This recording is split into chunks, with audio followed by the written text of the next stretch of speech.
दोस्तों, आज मैं जो अब तक जिस टॉपिक्स पे मैं बनाता रहा हूँ वीडियो, उससे हट के एक वीडियो बना रहा हूँ।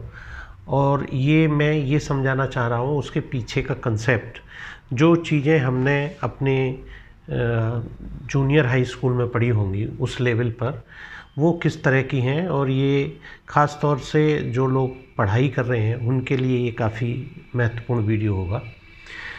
इसमें जैसा आप सब लोग जानते हैं कि हम लोग बचपन में पढ़ लेते हैं, रट लेते हैं कि जो सर्किल है उस सर्किल की सरकमफेरेंस, अगर उसकी रेडियस r मान लें तो उसकी सरकमफेरेंस 2πr होती है, और उस सर्किल का जो एरिया होता है वो πr² होता है।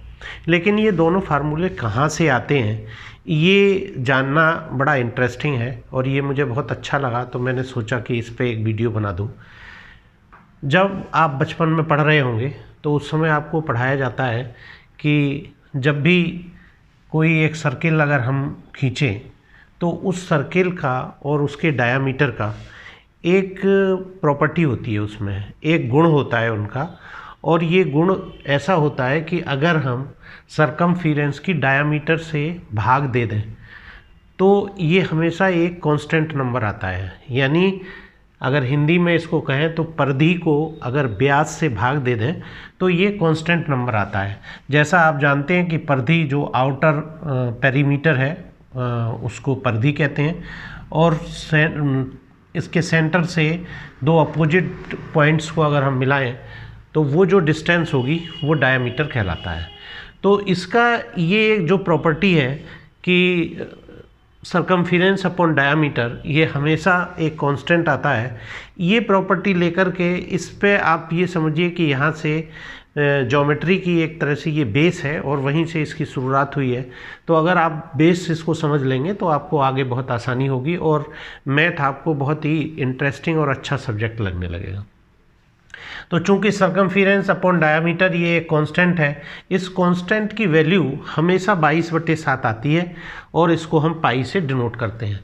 अगर हम दूसरे शब्दों में कहें तो हम इसको ऐसे कह सकते हैं कि अगर हम एक धागा ले लें और उस धागे को किसी भी सर्किल की पेरीमीटर पर रखें और एक दूसरा धागा लें जिसको उसके डायामीटर पर रखें, तो ये जो पेरीमीटर वाला जो धागा है उसकी लंबाई को अगर हम डायामीटर वाले धागे की लंबाई से डिवाइड करें तो ये 22/7 आता है। इसी तरह से अगर हम दूसरे साइज़ का एक सर्किल बना लें, तीसरे साइज, चौथे, पाँचवें, चाहे जैसे सर्किल बना लें, अगर हम सभी में ये जो रेशियो निकालें तो वो रेशियो एक हमेशा एक कांस्टेंट या स्थिर अंक या स्थिरांक आता है जिसकी वैल्यू 22/7 होती है।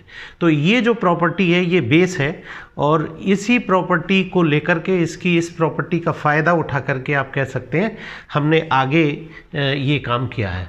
तो अब आप आसानी से कह सकते हैं कि अगर सरकमफेरेंस को अगर हम उसके डायामीटर यानी 2r, अगर r रेडियस है, 2r से डिवाइड करें तो ये 22/7 या पाई आता है, 22/7 या पाई। तो सरकमफेरेंस की वैल्यू हो गई पाई मल्टीप्लाइड बाई 2πr। सो यहाँ से आप कह सकते हैं कि ये सरकमफेरेंस 2πr ये यहाँ से निकल के आया। अब हमें निकालनी है इसका निकालना है हमें एरिया। तो एरिया निकालने के लिए हम क्या करें, हमने एक सर्किल बना लिया। अब उस सर्किल में बहुत से इनन्यूमरेबल हमने अंदर उसके सर्किल बनाते गए छोटे छोटे। तो जो पॉइंट ये लास्ट में होगा वहाँ पर बिल्कुल एक पॉइंट होगा वो सर्किल, और उसकी रेडियस 0 होगी, और बाकी सबकी रेडियस धीरे धीरे धीरे धीरे कम होती जाएगी। अब हम क्या करें, इसको हम यहाँ से कट कर दें, आउटर जो हमारा इसकी सरकमफेरेंस है उसको कट करें। अगर यहाँ से ये कट करके हम इसको ऐसे फैलाएं तो ये जो एक लाइन बनेगी, उस लाइन की जो लंबाई होगी, लेंथ होगी, वो 2πr होगी। तो इसका बेस 2πr हो गया। इसके अंदर वाला जो है इसको कट करें, फिर कट करें, ऐसे कट करते जाएं तो हमें इस तरह से ये लाइंस मिलती जाएंगी, और ये लाइन आगे जाके यहाँ पर कोइंसाइड कर जाएंगी, सारी की सारी लाइनें मतलब एक बिंदु पर इकट्ठी हो जाएंगी। फिर हम इसको मिला लें तो आपको इस तरह का एक त्रिभुज मिलेगा, और इसका बेस 2 पाई आर होगा, और ये वाली जो लाइन होगी यानी इसका जो परपेंडिकुलर है या इस जो ट्राइंगल है उसकी हाइट है, वो हाइट यहाँ से यहाँ तक की डिस्टेंस होगी, जो कि हम आर पहले ही मान चुके हैं। तो इस तरह से हमारे पास एक ये ट्राइंगल आया, इसका बेस 2 पाई आर आया और इसकी हाइट आर आई। तो अब हमें पता है एरिया इसका 1/2 बेस इंटू हाइट, या हिंदी में कहें एरिया 1/2 आधार गुणा लंब। तो 1/2 बेस इसका 2 पाई आर है और आधार या बेस 2 पाई आर है और इसकी जो हाइट है वो आर है।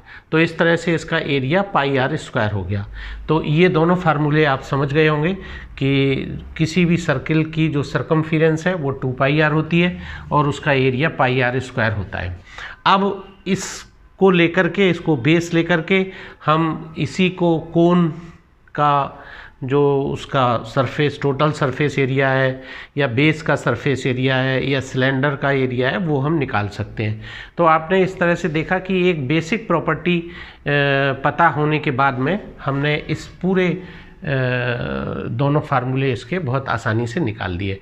और बेस प्रॉपर्टी वही है जो उसका मेन गुण है, जो मेन क्वालिटी है वो यही है कि सरकमफेरेंस और डायामीटर इनका जो रेशियो होता है वो कांस्टेंट होता है, और इस कांस्टेंट को एक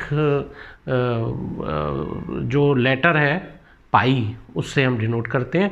तो इस तरह से आप समझ रहे होंगे कि एरिया पाई आर स्क्वायर होता है और सर्किल की सरकमफेरेंस 2 पाई आर होती है। धन्यवाद।